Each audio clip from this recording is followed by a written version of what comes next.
conversations about our unanimous view within our Odell support for the two-state solution. When we met with the Palestinian government under the leadership of Palestinian Authority and the leadership of President Abbas, we delivered the same message, a message of peace and two-state solution. We went on to Munich, of course, this week. When we planned this trip, it was not a trip that was planned in the backdrop of an imminent invasion of Ukraine. That became, obviously, the centerpiece of the Munich Security Conference.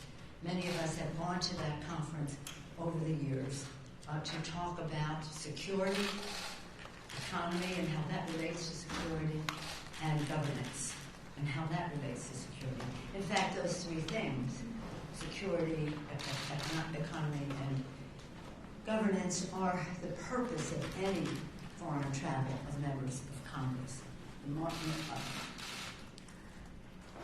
The Munich conference, it gives us a distilled way to see so many leaders from so many countries on this subject. And at this time, of course, the focus was Ukraine.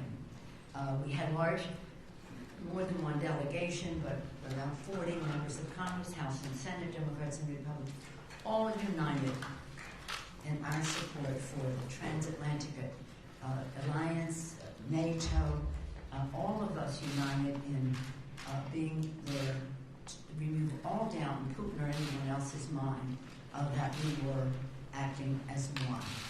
And of course, that would have been our message with or without Ukraine. Ukraine made it even more so, because now we're talking about sanctions and the rest.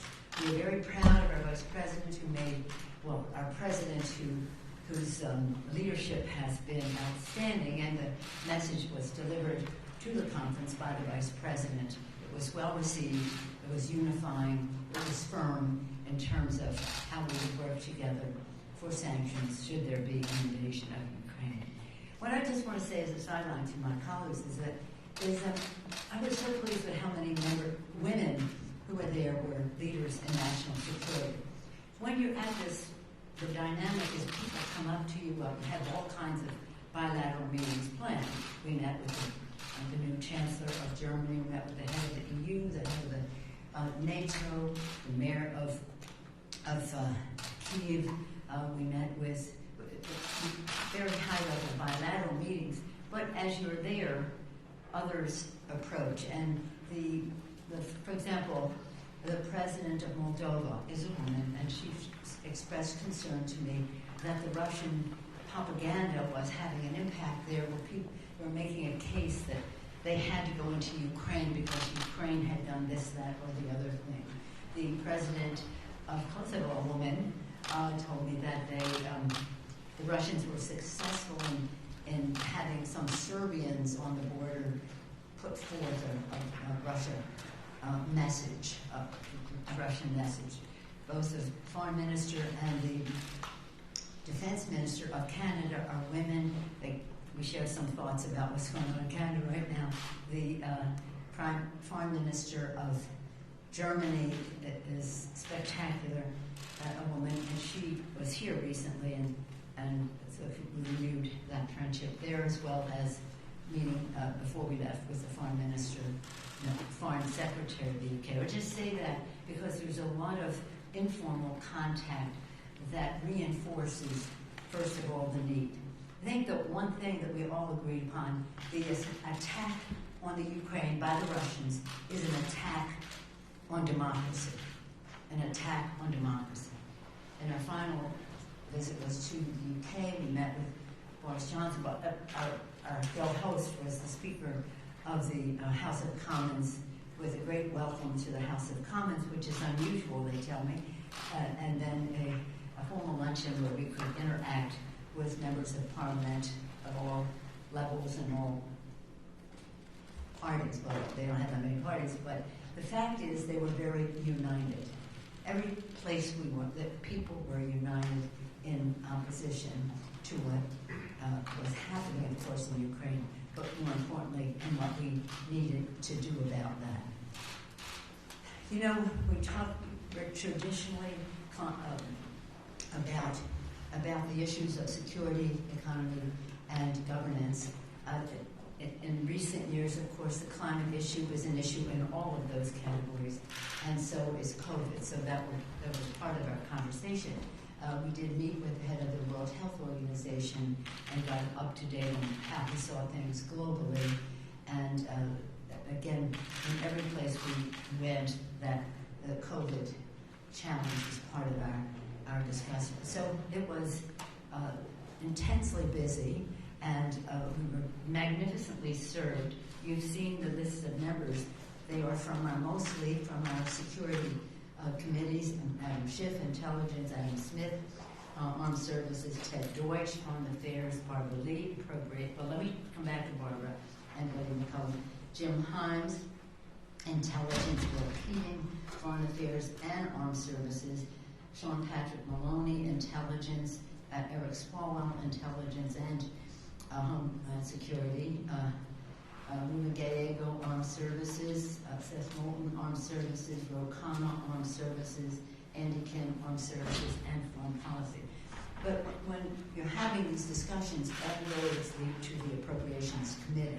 And Betty McCollum, the chair of the Defense Subcommittee, was a very important participant in the conversations about our support for the defense of Ukraine, and Barbara Lee, in terms of her committee, the Foreign Ops, State Foreign Ops Committee, in terms of, well, she'll talk about it, but she was in great demand because whether it was about refugees, or whether it was about humanitarian assistance, or whether it was about the loan guarantees, and the list goes on. So again, we were well served by the leadership, knowledge, and commitment of our participants. And all of them were not in every country, but mostly they were. It is, it's stunning to see, in this day and age, a tyrant roll into a country. This is the same tyrant who attacked our democracy in 2016. This is the same tyrant who is opposed to democracy and wants to minimize, trivialize it, to downgrade it in the eyes of the Russian people. One other person I met there who was so courageous was Svetlana, which is called Svetlana. You know, she was the wife of the person who ran for president in Belarus. She's escaped. Her husband is in prison. But she had a movement in Belarus, largely women, but not just women. And the people turned out by the hundreds of thousands. And then the president of Belarus declared himself the winner of the election. But the desire for democracy is alive and well in the Ukraine. Many of us who have visited there can attest to that. So the people of Ukraine, although it's not a Article 5 country, we will not have boots on the ground, know that we are with them, not only in spirit, but materially, in terms of meeting their needs and just heralding their message with gratitude for the defense that the people of Ukraine are making for democracy.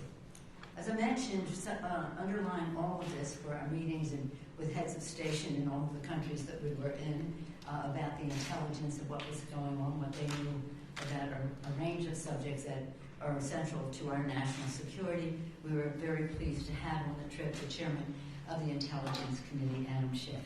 Adam, you want to share some of your views of what you saw there? Excuse me. And thank you for your leadership. Thank you, Madam Speaker. Today, Russia has again invaded Ukraine. As the Speaker said, it is a stunning fact that in this century we once again see a despotic regime trying to remake the map of Europe by dint of military force. Because of the courageous actions of Ukrainians, the courageous forbearance of Ukraine not to rise to Russian provocation, and because of, I think, the very shrewd declassification of intelligence by our president, by our allies, it stripped away any Russian pretext and laid bare for the world to see that this Russian invasion of Ukraine is nothing more than naked aggression by Vladimir Putin. Putin is terrified by the prospect of a democracy at his border, a democracy giving an example to the Russian people of the kind of life and economy they might enjoy if they cast aside their own autocrat. This is, I think, one of the preeminent motivations of Vladimir Putin. Set aside the nonsense he puts out about Ukraine not being a real country. That is nothing but a Kremlin lie. This is about Vladimir Putin's desire for his own personal and national aggrandizement at the expense of his neighbor, and it's about his fear of a successful democracy providing an example to his own countrymen. I was very encouraged by what we saw in Munich. I was there with the speaker 2 years ago, and the theme of the conference 2 years ago was whether the West was a coherent whole, whether the West was essentially relevant as a coherent body of nations. And there was no question about that this year. Putin brought NATO together in a way I don't think we have seen in quite some time. And it was heartening to see that as a result of our administration's diplomatic efforts, countries have come together to agree on a brutal package of sanctions, some of which have already been applied, more which will, I fear, be necessary to apply. Among the most significant of steps was the step announced also by the German Chancellor. We were all very impressed by our conversation with him. The decision to essentially cancel the process of moving forward with the pipeline, I think is a very strong indication of the solidarity of NATO and our other allies to punish Putin for this naked aggression and the prospect of further devastating sanctions in the days and weeks ahead. So very encouraged by the solidarity of NATO, and we're going to have to remain united because Putin will look to exploit any fissure, any crack within NATO and our coalition, and we simply cannot have nations using military force in violation of the international rules-based order to enlarge their own borders, to subvert the democratic institutions of their neighbors or others around the world, as the speaker pointed out. They tried with the United States in 2016 and continue to do so. And thank you, Madam Speaker, for leading a remarkable cookout. Thank you very much. First of all, thank you, Speaker Pelosi, for, and I just have to say this, for being such a global leader. And we were able and privileged to witness you on the global stage. So it was quite amazing, and thank you for putting together such a diverse grouping of members from a variety of committees for this congressional delegation. Our congressional delegation, of course, we went to the Munich Security Summit to make clear that we remain fully committed to maintaining the unity with our European allies, as we now witness as it relates to how democracies around the world are under attack, specifically with Ukraine. The Congress continues to address the domestic threats to our democracy, such as, but not limited to, campaigns of mis- and disinformation. And we remain unified in addressing threats to democracies around the world. And we see this unity in our efforts to prevent Russia from invading Ukraine through robust diplomatic initiatives, but we all know that authoritarian regimes around the world will stop at nothing to dismantle democratic values, and nobody is exempt, no country is exempt, including the United States. I was struck by what was written on the back of the chairs during the general session. The wording was peace through dialogue. All of our European allies embraced that notion throughout the entire conference. In each of our meetings, the threat was discussed, as well as the need to invest in and prioritize the role of diplomacy in seeking security and peace. Vice President Harris and Secretary Blinken both underscored the fact that they have engaged in robust diplomatic initiatives, and that democracy remains the essential defense against accelerating forces of autocracy and illiberalism around the world. And that's why defending democracy, both at home and abroad, must be an urgent national security priority. Madam Speaker mentioned the fact that I do chair the House Appropriations Subcommittee on State and Foreign Operations, which oversees many of the resources to assist the Ukrainian people through this crisis. This includes economic assistance to Ukraine, including loan guarantees. Economic assistance would come through the economic support accounts or for Europe, Eurasia, and Central Asia. Those are the accounts they would come through. Without getting in too many of the weeds, I wanted to just mention that because it's an effort that we're looking at now in terms of our funding. Also, it includes humanitarian funds, including funding for refugees, God forbid, and for those internally displaced by conflict. The administration has committed to us that in the event of conflict, there is a need over the next 12 months of at least $1 billion for humanitarian needs. And so I support the efforts of the administration also to bolster Ukraine's economy, including the proposed $1 billion in loan guarantees to continue with Ukraine's economic reforms. The SFOX bill for years has carried authorities for the administration to provide loan guarantees for select countries, including Ukraine. In fiscal 22, the House passed SFOX bill again and carries this important authority. Also, in terms of addition to our meetings on global security, Madam Speaker mentioned the meeting with the Secretary General of the World Health Organization to discuss our next steps in addressing the global crisis pandemic. And as we speak, we're attempting to negotiate now an increase in terms of our global investment to address the COVID crisis. Of course, our subcommittee oversees the COVID-19 response, and we all know that we're not safe at home until everyone is safe abroad. That's why we must invest in resources for low-income countries to distribute vaccines, access testing, care, and health infrastructure to keep people safe across the globe. And so yes, this was an incredible, productive delegation, and I want to thank Speaker Pelosi once again for organizing it in such an impressive manner with such an impressive team. Thank you again, Speaker Pelosi. Vladimir Putin has invaded Ukraine, and it is now upon all of us as global democracies to unite and make sure that he fails. Like a boa constructor, he has encircled the country, essentially, with troops on nearly all sides. But what we saw on this trip was that united through sanctions, travel restrictions, blocking a pipeline, that we can be a bigger boa constrictor that puts pressure on Putin and makes sure that he fails.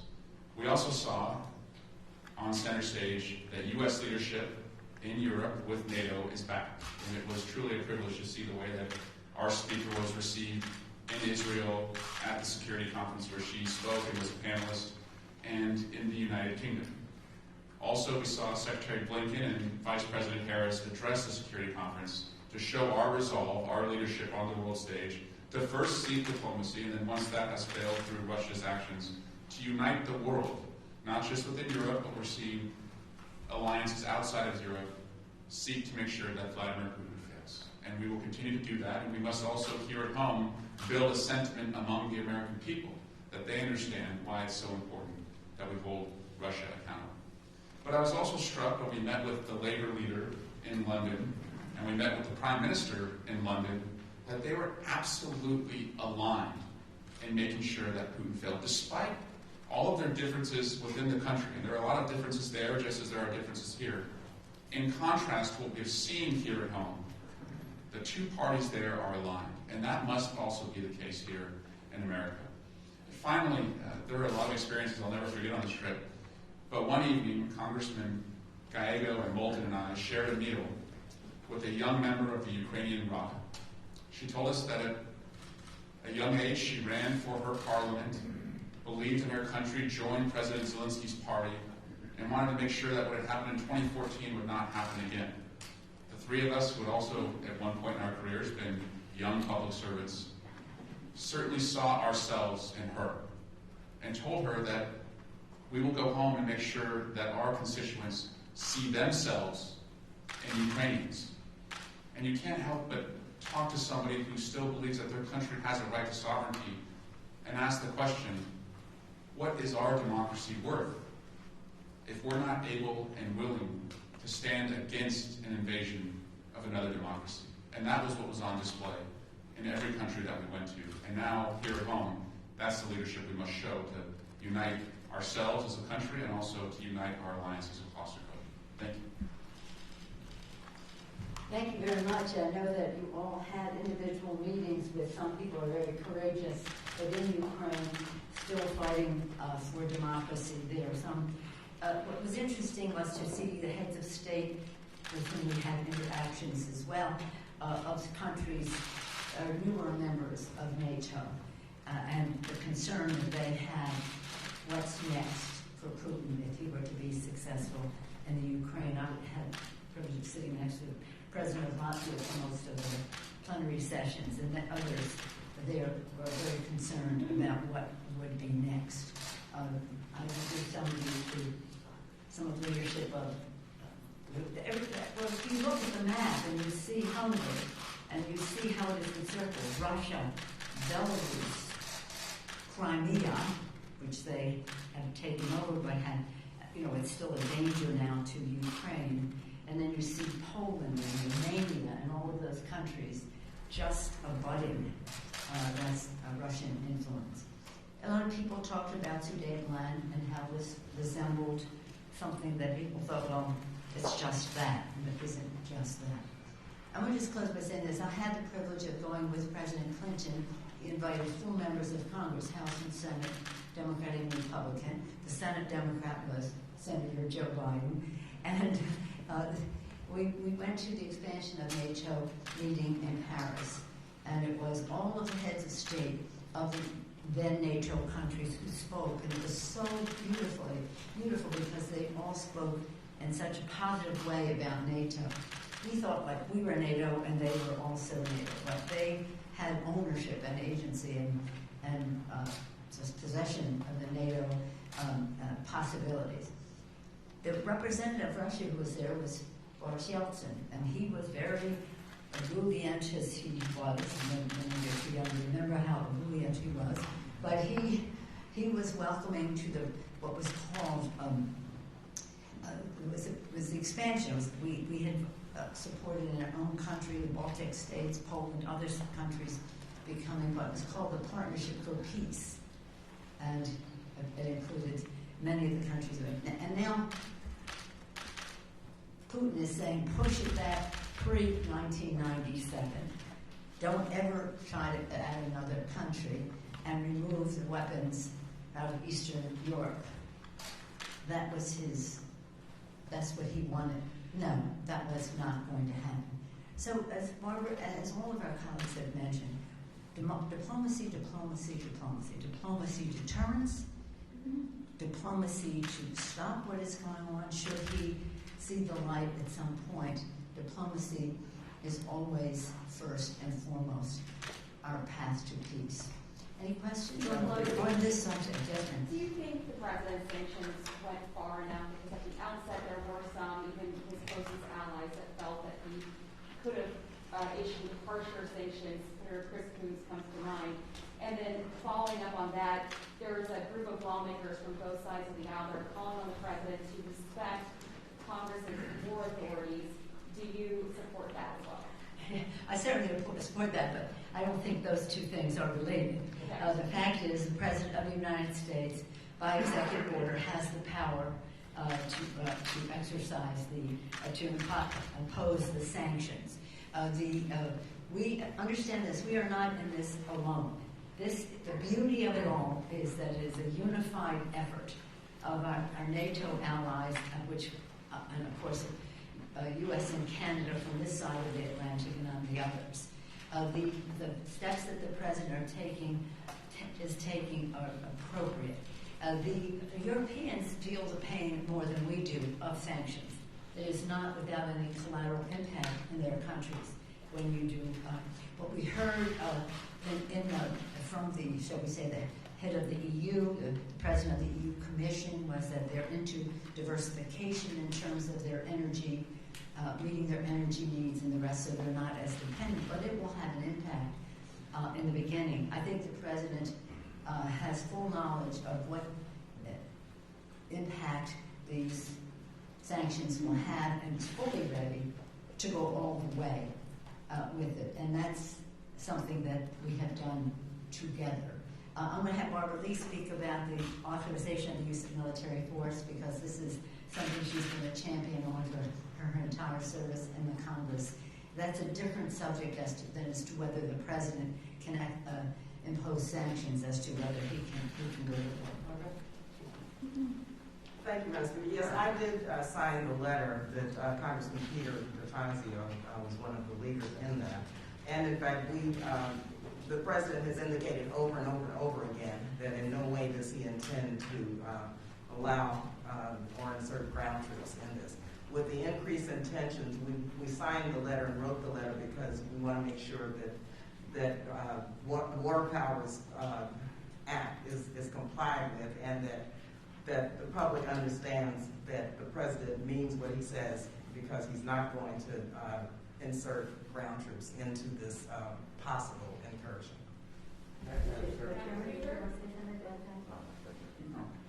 Understand that we've been trying to do this for a while, and one of the challenges that we face is coming to agreement on what is the scope, what would the president be allowed to do, what is the scope, what is the geography, what is the timetable of it all, and frequently that has been, shall we say, controversial. I have another topic, if that's okay. No, we're staying on security. Why was it a good idea for the Biden administration not to impose pre-invasion sanctions on Russia and similarly deter Russia from taking this action? If I sound repetitive, it's because I am. This is a unified effort by our allies in the NATO alliance, and what was proposed was what was agreed to in terms of timing. There are, arguments about to go in. Well, what's the leverage once they go in, about how you exercise that. But the fact is, he is in, and we all have sanctions, and they will be swift, and they will be severe, and they will pay. There will be a price to pay for Vladimir Putin in terms of what this is. So it's no use debating what could have happened before we went in. It is. Remember, we're doing this together. Remember what I said about the impact on other countries. Remember also that there is a big argument that says once you go in, then the sanctions go forward, as opposed to the other side of it. Everything is in debate, but this was something that had broad support in the alliance. Was the alliance incorrect? Did the alliance make the wrong judgment? No, they didn't. I don't even. How can the alliance make the wrong judgment when the process is about unity? It's about unity. And I think that, frankly, you're wasting your time on something that is after the fact. The fact is, the countries came together and said, this is how we will go there. Some countries had to take a little longer to get to that place because of the exposure they have from sanctions or the process they have politically in their countries. But the fact is, if you have a unified approach, why would you depart from that? To your question, I think the administration handled this, given the Russian intentions, as well as it could be handled. They telegraphed in advance the punitive sanctions that would be applied if Russia invaded. I think it made sense not to enforce those sanctions before Russia invaded. If you do that, then Russia loses its disincentive. It figures, well, we've already been sanctioned, we might as well go forward. It, as I mentioned before, declassified intelligence to defang any Russian pretext. It moved NATO assets closer to Russia, made it clear to Russia that if they invaded, it It wouldn't drive NATO away, it would actually bring NATO closer to Russia. We repositioned U.S. forces close to the region to make sure that our NATO allies understood that if the Russians invaded any NATO countries, that we would respond under Article 5. So I think the administration did everything it could do. But as the President made clear from the very beginning, if Putin has made the decision to go forward, none of this may stop him from invading. And as indeed the days closed in on this week, the President made it even more clear that it was our understanding that Putin had decided to go forward.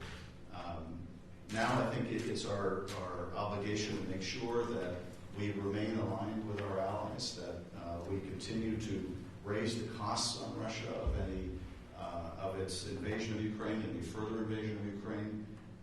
But I think the President made it clear that he was going to do everything possible diplomatically through deterrence, and that's all you can do. If you've got a dictator like Putin who amasses 100,000 to 200,000 troops on the border of a much smaller, much weaker country, and is determined to invade, then short of going to war with Russia, embarking on this brutal package of sanctions, I think is the most effective way to raise costs on Russia. And I think the costs on Russia and Russian people are sadly going to go up and up and up the longer that Putin persists with this naked aggression. Can I follow up on that really quickly? If the threat of sanctions was not enough to stop him from actually moving forward with an invasion, will these harsh sanctions that we're seeing now be enough of a deterrent for him? Well, I think the sanctions are going to just continue to increase, and will have a ultimately crippling impact on many sectors of the Russian economy. We have to make sure that those costs continue and that the Russian people see the costs of their dictators' aggression. And we also need to continue, and this is the other thing I think the administration has done very importantly, and that is we need to continue to support Ukraine's ability to defend itself. And we have provided substantial military support. That support is going to continue. I think the British Foreign Secretary indicated that Britain intends to also provide that kind of support. I think she's made that public. And so we have to do everything possible to help the Ukrainians defend themselves, but also raise the costs on Putin for this kind of aggression. And I think that this is exactly the right approach. But I would just say that you haven't seen the depth of these sanctions yet. Putin is probably the richest man in the world. He has these palatial residences that's really what got people in trouble in Russia, because they showed the arrogance and the wealth with which he lived. So it's about, what is this about? The people of and many of us have visited Ukraine and have seen that they love democracy. They do not want to live under Vladimir Putin. He does not want the Russian people to see what democracy looks like, and therefore he wants to bring them under his domain and his domain. So when he and his oligarchs, and it's all about money, follow the money in this, and that's what the sanctions are about. Follow the money. When they see how they're going to be undermined, how these visas will work, about how they can travel and have residences in every opulent place in the world. The Russian people have to see how they have been exploited by their own government. When I was in a panel with the defense minister, another woman from Germany, she was talking about, in the context of what Barbara talked about misinformation. People have to know the truth. They have to know the truth. And part of what Putin is the master of, KGB, for his life, his orientation, is misrepresentation. And he's effective at that unless we inoculate against it, unless we make the case against it so that the Russian people know the truth that the surrounding areas know the truth. So it is, when we talk about the president, he's doing the sanctions. He has a full picture of all this. I said he was present there the day of the expansion of NATO. I saw the respect he commanded then, and that was 1997, by the heads of state of all of those countries. And of course, that has only grown over time by his leadership, but also the expansion of NATO. I think we're very well served. Respect his judgment. And again, it's not just about when you do the sanctions or how you support the people. It's about how the world views what Putin is doing. This is a very evil move on the part of Vladimir Putin. He's a KGB guy who happens to be probably the richest man in the world because of his exploitation of his own people that he doesn't want them to know about, and uses excuses like, it's changed. Every time you hear him say, well, they're part of us, that's who we are, they should be us. Now they're saying, well, we have to go in because they want to be part of NATO. This, my friends, is our moment. This is the Sudetenland. That's what people were saying there. You cannot ignore what Putin is doing. And nobody's, of course, ignoring it, but you cannot take it any lighter than what it is. A total assault on democracy.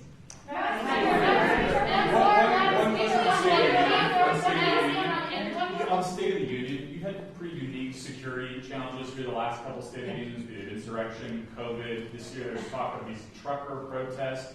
Are you confident in the security of the Capitol ahead of the State of the Union this year?